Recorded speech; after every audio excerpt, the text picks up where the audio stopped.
Previous video में हम लोग बात किए थे, ये रोटेशन और रिवॉल्यूशन का सारा डेफिनेशन आपको बता दिया गया था, ठीक ना। अब हम लोग बात कर रहे थे सोलेस्टिस के बारे में बता दिए थे, समर सोलेस्टिस और विंटर सोलेस्टिस के बारे में बता दिए, ठीक। तो विंटर सोलेस्टिस में क्या हो जाता है, विंटर सोलेस्टिस में क्या हो जाता है कि यहाँ पर जो होता है, जो दिन होता है, ठीक ना, वो क्या होता है, नॉर्दर्न हेमिस्फीयर में, नॉर्दर्न हेमिस्फीयर में डे क्या होता है, शॉर्ट होता है, ठीक। और नाइट क्या होता है, बहुत लॉन्ग हो जाता है, लगभग नाइट 13 से 13 साढ़े 13 घंटे की होती है और दिन 8 से 9 घंटे का होता है, ठीक ना।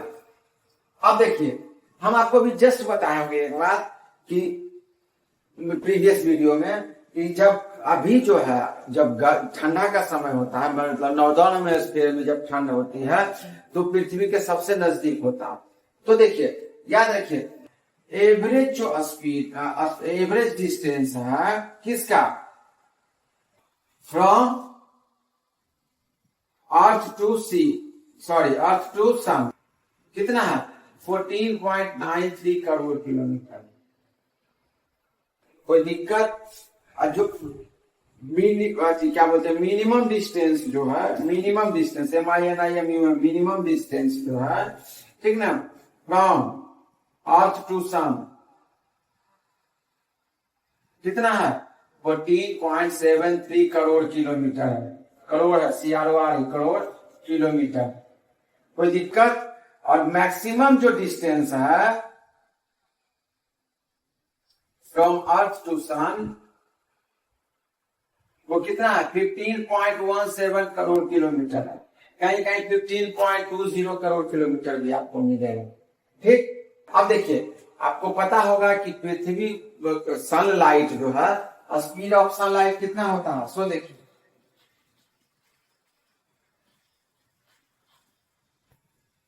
स्पीड ऑफ सनलाइट कितना होता है,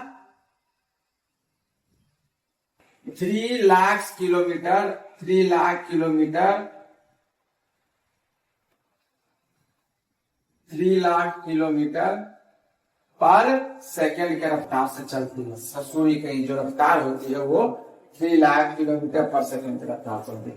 आपको ये चीज और आपको समझना है कि जब भी हम एक स्टार से दूसरे स्टार के बीच का डिस्टेंस जब हम मेजर करना होता है या मालूम करना होगा, या एक गैलेक्सी से दूसरे गैलेक्सी या एक मिल्की वे से दूसरे मिल्की वे का जब हम कैलकुलेशन करते हैं तो उसको किलोमीटर और माइल में हम लोग नहीं करते हैं, बल्कि हम किस में करते हैं, इस सनलाइट, स्पीड ऑफ सनलाइट, सूर्य का जो स्पीड होता है सनलाइट, उसके हिसाब से हम उसको, और उसको क्या बोलते हैं, जब भी हम उसको काउंट करते हैं उसको लिखते हैं लाइट ईयर करते हैं।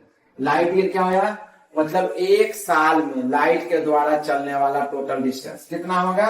सो देखिए, 3 लाख किलोमीटर मल्टीप्लाई, ये 1 सेकेंड का, 1 मिनट और 1 घंटा, और उसके बाद 24 घंटे का एक और 365 दिन का होगा, ये एक लाइट ईयर होता है, या तो 365 दिन 6 घंटे भी कर सकते हैं, ठीक ना।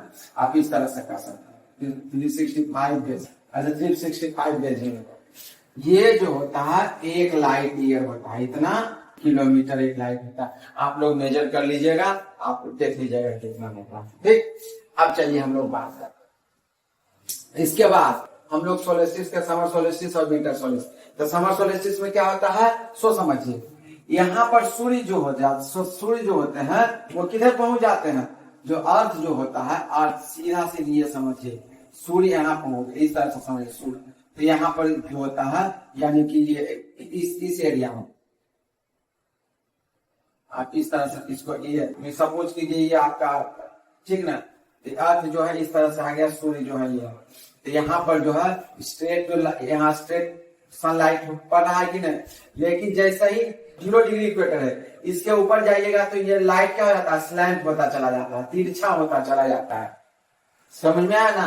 तो इसी कारण से जाड़ा के समय में यहाँ पर क्या हो जाता है, जबकि सूर्य जो है पृथ्वी से सबसे नजदीक होते हैं, लेकिन फिर भी चूंकि लाइट स्लैंट हो जाने के कारण ये जो नॉर्दर्न हेमिस्फीयर में है वो कैसा मौसम हो जाता है, कोल्ड सीजन हो जाता है। कोई दिक्कत कोई समस्या। लेकिन वही जब गर्मी का समय आ जाता है, ठीक ना, तो गर्मी के समय में क्या हो जाता है कि सूर्य जो है, ये देखिए, ये अर्थ है, ठीक, ये आपका इक्वेटर है, ये देखिए, ठीक। अब सूर्यदेव यहां पहुंच गया, ठीक, अब गर्मी के समय में। लेकिन ये मैक्सिमम डिस्टेंस है, ये मैक्सिमम डिस्टेंस होता है, ये जो आपको ये बताए डबल स्टार, ये मैक्सिमम डिस्टेंस यहाँ होता है, ठीक ना, ठीक। अब देखिए, लेकिन ये क्या होता है, ये यहाँ पर सीधे चमकते हैं, लेकिन साउदर्न हेमिस्फीयर में ये क्या पहुंच जाते हैं, तिरछा हो जाता है। कोई दिक्कत? इसी कारण जब जाड़ा का समय, यहाँ पर गर्मी का समय जब आता है, तो यहाँ पर क्या हो जाता है, यहाँ पर फिर गर्मी का कंडीशन आ जाता है, ठीक। दिन बड़ी हो जाती है, रातें छोटी हो जाती है, और हमको गर्मी के साथ महसूस हो, ठीक। अब देखिए, यानी कि जब नॉर्दर्न हेमिस्फीयर में गर्मी जैसा आता है, उसका समर सोल्स्टिस होता है, वो 21 से 22 जून होता है, और उसका विंटर सोल्स्टिस होता है जो 21 से 22 दिसंबर के बीच होता है, विंटर सोल्स्टिस। अब देखिए, हम लोग बात करते हैं स्प्रिंग इक्विनॉक्स के बारे में, ठीक। इक्विनॉक्स किसको कहते हैं? इक्विनॉक्स कहते हैं कि जब आपका दिन और रात दोनों क्या हो जाता है, बराबर हो जाता है, ठीक। सोल्स्टिस में क्या होता है, जो डे और नाइट का जो डिफरेंस होता है वो ज्यादा होता है। लेकिन इक्विनॉक्स में क्या हो जाता है, ठीक ना, day and night become equal at equal on both hemisphere, यानी कि नॉर्दर्न इक्वेटर है, इसके नॉर्दर्न हेमिस्फीयर और साउदर्न हेमिस्फीयर दोनों जगह मतलब सूर्य भगवान सीधा सीधे चमकते हैं। ऊपर भी 12 घंटे का दिन और रात होता है, और नीचे भी 12 घंटे का दिन और रात होता है। इसको बोलते हैं स्प्रिंग इक्विनॉक्स। क्या बोलते हैं? Spring equinox. और ये जो नीचे होता है इसको हम लोग बोलते हैं ऑटम इक्विनॉक्स बोलते हैं। यहाँ तो कोई दिक्कत, कोई समस्या? ये जो होता है 21 से 22 मार्च को होता है, ठीक। और ये जो होता है 21 से 23 से लेकर 23 सितंबर के बीच होता है, ठीक। ये हो गया आपका ऑटम इक्विनॉक्स। यहां तक कोई दिक्कत, यहां तक कोई समस्या नहीं। अब चलिए, आपको बताया था कि जो गर्मी जाड़ा का समय जब होता है तब पृथ्वी से सबसे नजदीक होता है, ठीक ना। पृथ्वी से सबसे नजदीक सूर्य भगवान होते हैं, ठीक ना। और जब गर्मी का समय होता है, जब जाड़ा का समय होता है तो पृथ्वी से क्या होता है, सबसे नजदीक होता है। और जब गर्मी का समय होता है तो पृथ्वी से सबसे ज्यादा दूर होता है। तो जब क्लोजेस्ट डिस्टेंस होता है, क्लोजेस्ट डिस्टेंस होता है, ठीक ना, तो उसको क्या बोलते हैं? उसको पेरीहेलियन बोलते हैं। क्या बोलते हैं? पेरीहेलियन बोलते हैं, ठीक। और जब पृथ्वी से सबसे दूरी पर होता है, ठीक ना, फारथेस्ट डिस्टेंस जब होता है, ठीक ना, तो उसको क्या बोलते हैं? एपहेलियन बोलते हैं। एपहेलियन बोलते हैं। कोई दिक्कत, कोई समस्या? यानी कि जब पृथ्वी जो है क्लोजेस्ट, सबसे सूर्य और पृथ्वी के बीच जो सबसे कम डिस्टेंस होता है उसको पेरीहेलियन बोलते हैं। और सूर्य और पृथ्वी की जो सबसे ज्यादा दूरी होता है तो उसको एपहेलियन बोलते हैं। यहां तक कोई समस्या, कोई प्रॉब्लम? चलिए, अब देखिए, ये जो रोटेशन और तो रिवॉल्यूशन का भी सिस्टम बता दिए कि क्या क्या होता है, ठीक। अब देखिए, आपको ये पता होगा कि जो आपका ये ऊपर नॉर्दर्न हेमिस्फीयर है, ये इधर जो है लैंड मास ज्यादा है साउदर्न हेमिस्फीयर की अपेक्षा। इधर लैंड मास 80% जो है लैंड, लगभग 81% लैंड मास, ठीक ना। लगभग जितना भी एशिया, यूरोप, नॉर्थ अमेरिका, ठीक ना, और आप कहिए कि आधा अफ्रीका, ये लगभग किसमें चला जाता है? ये सब चला जाता है आपका नॉर्दर्न हेमिस्फीयर में, ठीक ना।